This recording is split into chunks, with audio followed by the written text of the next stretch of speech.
So let me introduce Dr. Susan Haig. She is a professor of wildlife ecology at Oregon State University and a research assistant at the Smithsonian Institution. She recently retired as a senior scientist at the U.S. Geological Service in Corvallis. She is one of only 4 women to have achieved the rank of senior scientist in the USGS. Her research addresses factors that contribute to endangered species recovery, as well as climate issues for desert birds. For more than 30 years, and I can tell you, it's more than 60 years, she has studied birds, wildlife ecology, and what makes our world tick. Most specifically, Great Basin water birds and the population genetics of many other species, such as spotted owls and the California condor. Dr. Haig has served on many endangered species recovery panels and is the past president of the American Ornithological Union. I'm very pleased and honored to present Dr. Susan Haig.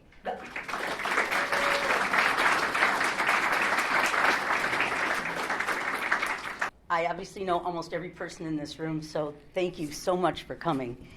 And I'd say almost everyone in this room, or most people in this room, have contributed in one way or another to this book. There are 38 co-authors on this book. There are 17 photographers, and there's Ron Popfish, who's here. There he is back there, who did all the art for the book. My role in the book was illustrator, and I did quite a few illustrations for this. I'd guess maybe it kind of varied through the process. I think we probably ended up with about 50 illustrations altogether. And I haven't counted how many are in the book, but it's I'd describe it as lavishly illustrated. It's a fantastic resource all in one place to kind of get a great snapshot of what's going on with ornithology and who's and the players involved in Oregon. I think it's easy enough for anybody to really pick up.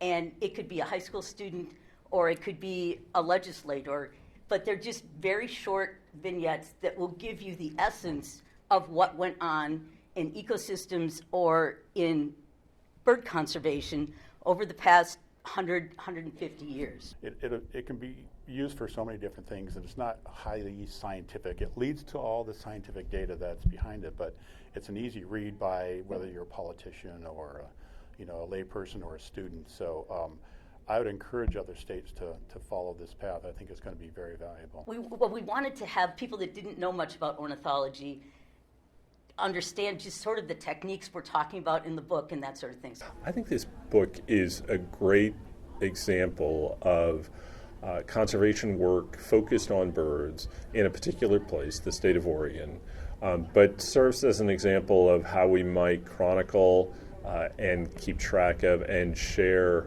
a lot of information about complex conservation issues that are driven by particular species. But I think it's a great way for anyone to get to know Oregon's birds and the conservation work that's happened here.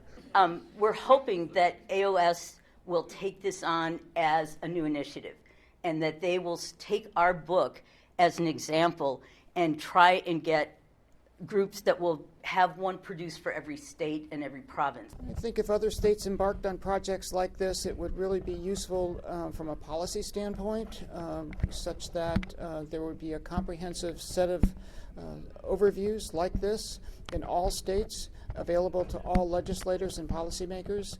And it also would provide the baseline information for many either students in areas like this at universities, but also just birders, novice ornithologists or people who just enjoy being out in the field and wanting to understand a little bit more about how it is that we're able to see so many birds in this state.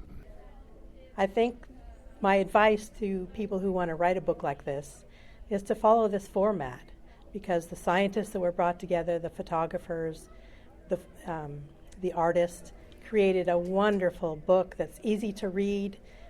Anybody would enjoy it, and it's important information that we don't want to lose for the future. I think the book's important for a couple reasons. One, it's an incredibly elegant history of recent ornithology in Oregon. It captures the people, the birds, and the organizations. And so it's a great primer and synopsis for reading about Oregon bird history. And I think the second one is it invites optimism about conservation that's been accomplished and what we can accomplish in the future, and just how important it is to pay attention to birds in our environment during a changing climate.